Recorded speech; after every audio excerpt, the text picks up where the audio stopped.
A los Pepines, tú vayas a un estudio ahora mismo en Santiago, y en los Pepines, Pueblo Nuevo, nunca han pisado la Plaza de la Cultura de Santiago. Te la agarra un patronato. Entonces, hablemos de esta parte y de la importancia que puede tener los estudios sociológicos para detectar las verdaderas necesidades, para dar respuesta a la población, que es precisamente donde yo quiero que tú hagas tus aportes. Mira, vivimos ahora mismo en una sociedad transculturizada, donde tenemos géneros musicales que ya no están acordes a lo que realmente es nuestra cultura, como nos la transmitieron los indígenas en aquellos años, donde el baile nuestro era el areíto. Entonces ha venido desarrollándose lo que es el merengue típico, güira, acordeón, ahora le han incluido el saxo, entre otros instrumentos musicales, y de ahí ha venido ya lo que es perdiéndose ese tipo de cultura.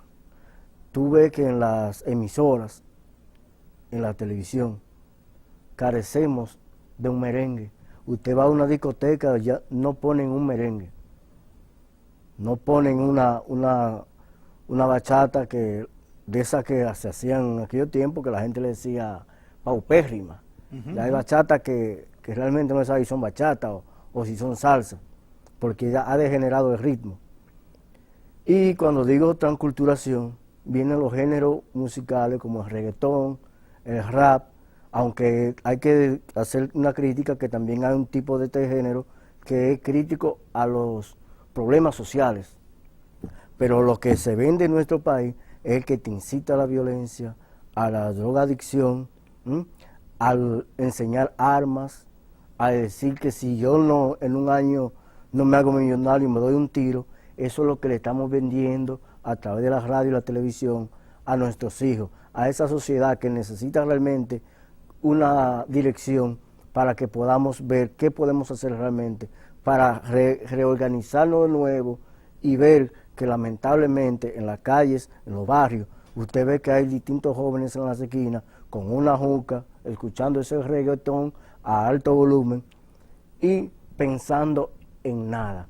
Tenemos una sociedad que carece de valores en la juventud, realmente, aunque dicen que se hemos desarrollado dando becas internacionales, pero eso no es suficiente. Eso no es suficiente porque cuando usted ve jóvenes a las 12 del día con una juca inhalando humo, ¿qué está haciendo? Es matándose, porque no saben realmente el daño que eso le puede ocasionar a su salud física y mental. Entonces, esto es lo que tenemos que ver primero. Un estudio, como dice usted, Wilson, un estudio sociológico y económico realmente de todo el entorno. Impacto. Porque como usted señaló, en las patronales pasadas, ahí no hubo presentaciones. Y como le dije a usted, no voy a ese tipo de actividades porque no voy a ver algo que realmente me llene a yo visitar. Y no tenemos espacios, no tenemos espacios. No hay un espacio tampoco. No tenemos espacios. No hay espacio Entonces, tampoco. Es de los graves problemas que tenemos en San Francisco de Macorís. Y como pueblo, y esto siempre me ha llamado a una criticidad marcada. Es decir, no somos lo que somos. Somos un pueblo supuestamente revolucionario. Sí. Pero una revolución involucionada a la transculturación. Es lo que hemos hecho a partir de los años 90 y algo, 90 hacia acá. Precisamente por la propia migración hacia los Estados Unidos. Y las influencias que hemos tenido como pueblo. De los Dominican York, Dominican Drogan York, porque hay muchos Dominican York aquí, gente que vive fuera que son muy prudentes. Dominican Drogan York, como decimos. Entonces, tenemos esa gran influencia. Ahora bien, cuando nos metemos aquí al patio, al comedero, nos damos cuenta. Y vuelvo y te remito al caso del capuchín sin cola, dando coletazos en el viento. Es decir, no sabemos a dónde vamos.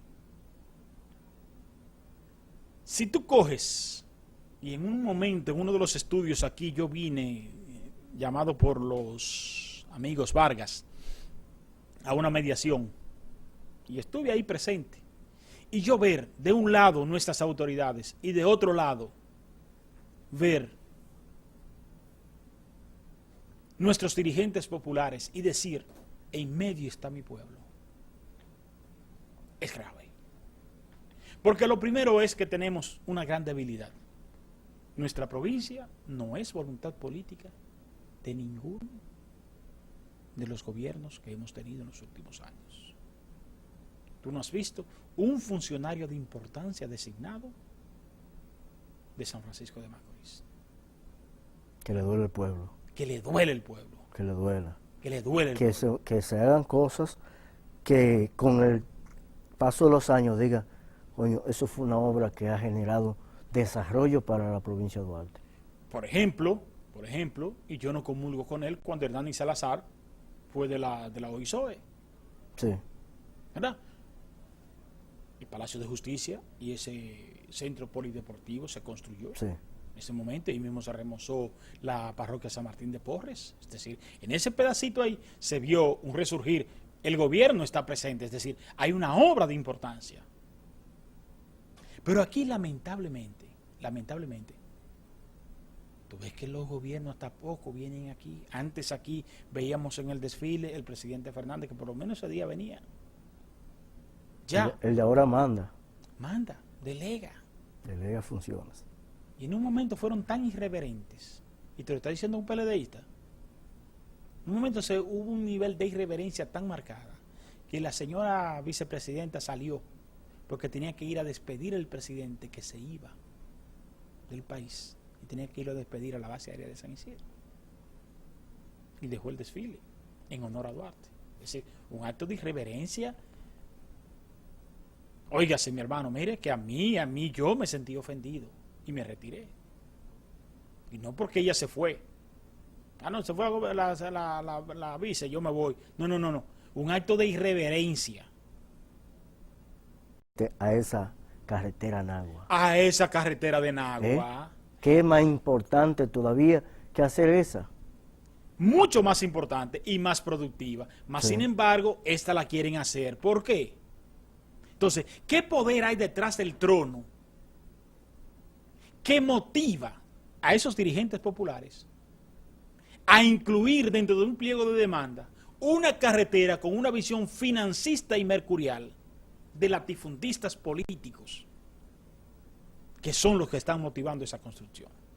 Y eso está en el pliego de demanda Sí.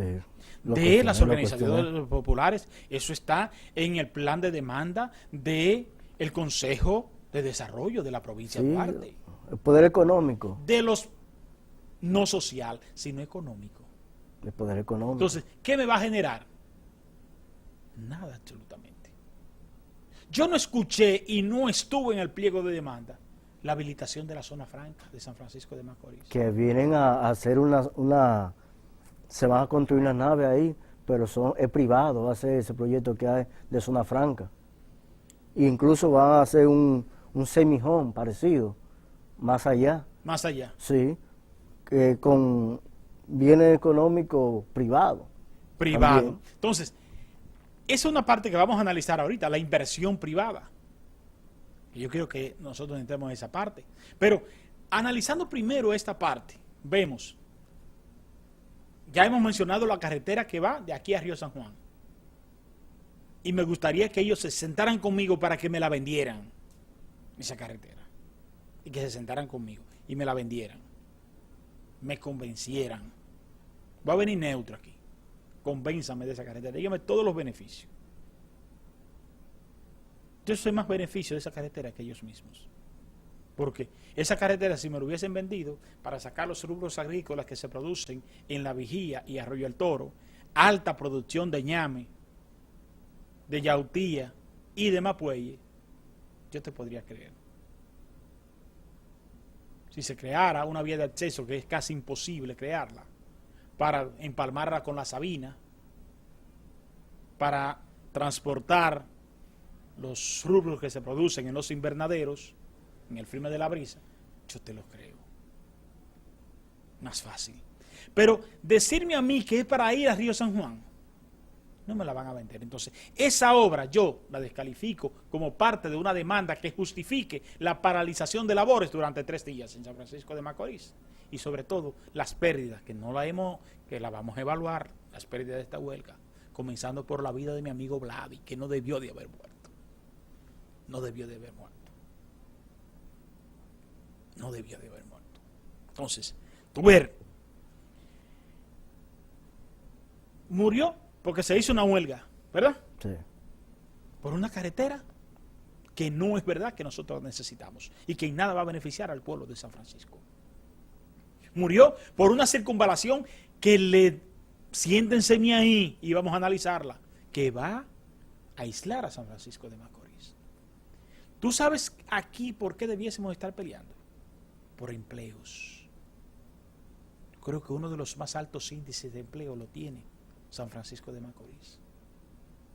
Esta provincia decreció en el último censo. De desempleo. De desempleo. Sí, de desempleo. De desempleo, la alta tasa de desempleo, sí, sí. Valga la corrección.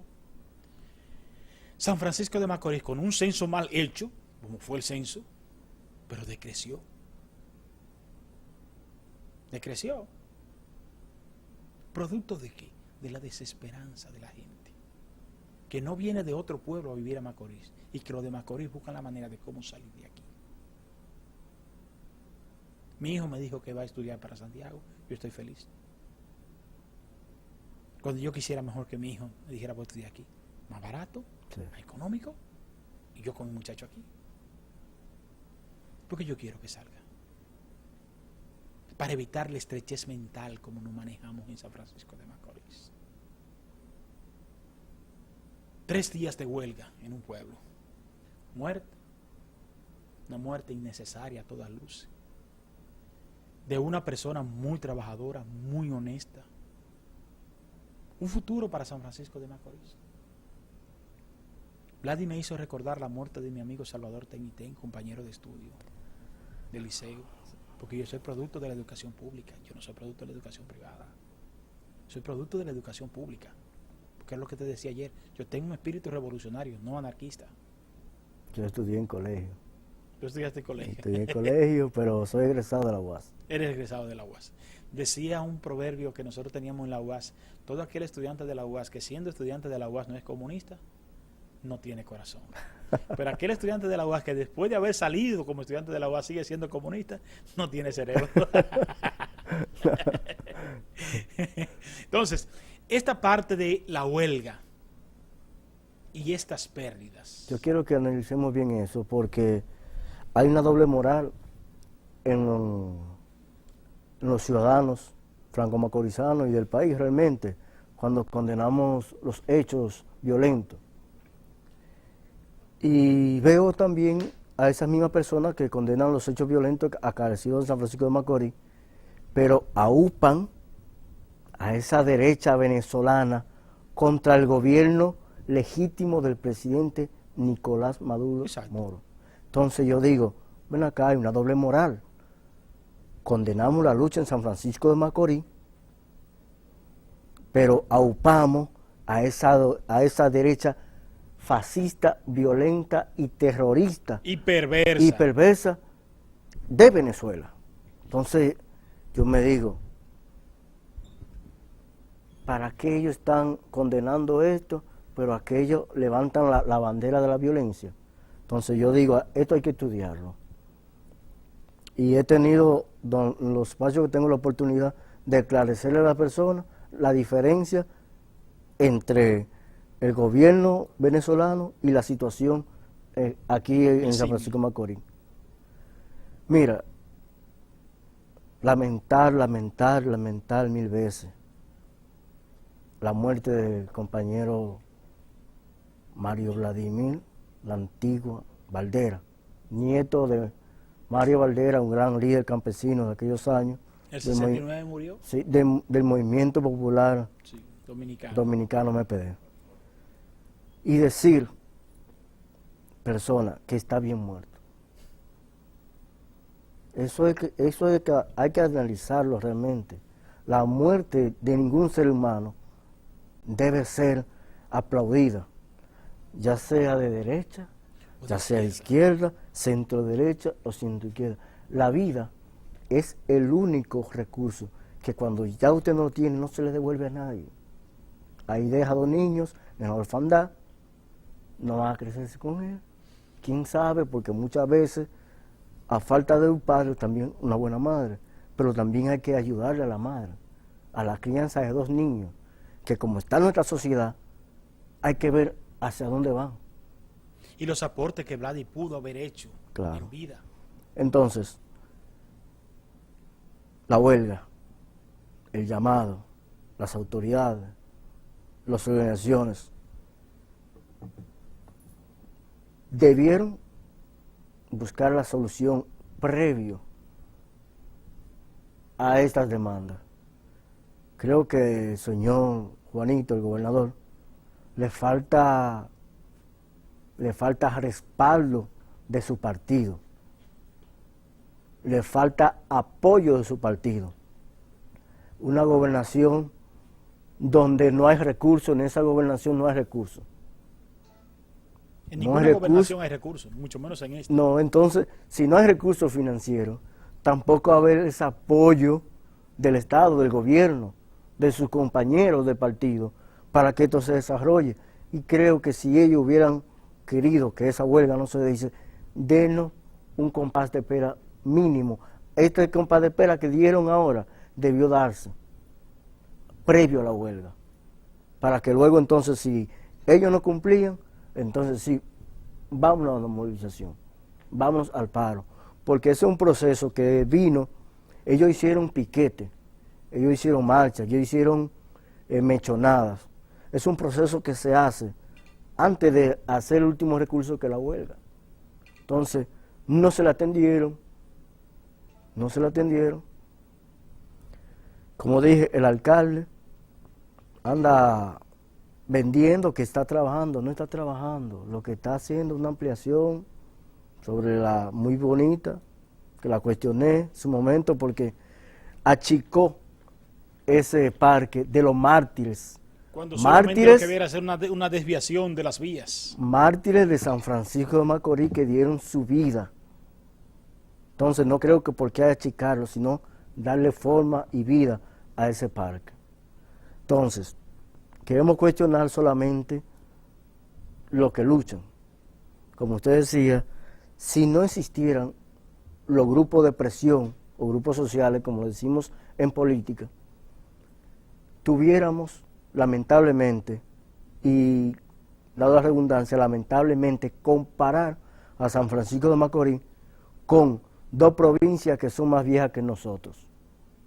Están uno a la derecha y uno a la izquierda, que es María Trinidad Sánchez, Cotuí, y Hermanas Mirabal, más viejos que nosotros y parecen pueblos fantasmas, no tienen nada de desarrollo. ¿Por qué? Porque carecen de un movimiento social y popular que ayude a arrancar las reivindicaciones a todos los gobiernos, no a uno solo, a todos, porque decir que en Cotuí tenemos una presa y carecemos de agua y de energía eléctrica, eso es de criticar las autoridades y las personas, los ciudadanos de Cotuí. Es muy lamentable decir eso.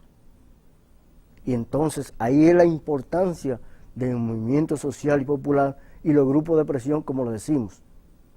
Porque sin ellos no se desarrolla, no se le exige a los gobernantes, no se le encara la falta de inversión social, esa falta de inversión social que debe ir acompañada de empleomanía. Aquí no hay fábrica, el Estado no construye fábrica, no da una viabilidad a la juventud cuando, por ejemplo, una persona que sea egresado de X carrera, el Estado debe garantizarle a un estudiante ya egresado un empleo, pero no lo hacen. Prefieren darle una ayudita, un bonito, a un vago,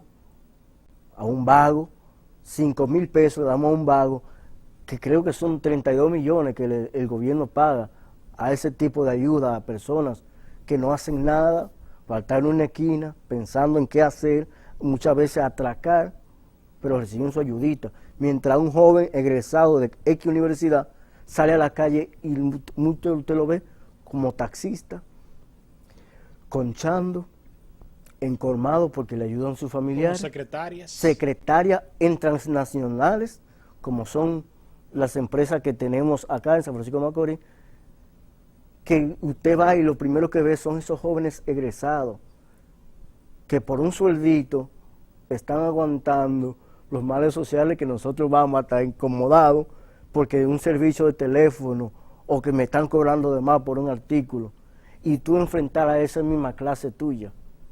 Pero lo que se benefician de ese capital, que son un capital extranjero, es lo que nosotros no enfrentamos realmente. Ciertamente, te voy a pedir un permisito para irnos a una pausa, porque esa parte la vamos a analizar. El Estado, como empleador y como promotor de empleadores, porque quien debe emplear mayormente debe ser el sector privado. ¿Y dónde está el clima que estamos propiciando para que el sector privado haga ese tipo de inversiones? Después de la pausa nosotros vamos a analizar esa parte. Ustedes no se muevan, que ya regresamos. Mi permiso.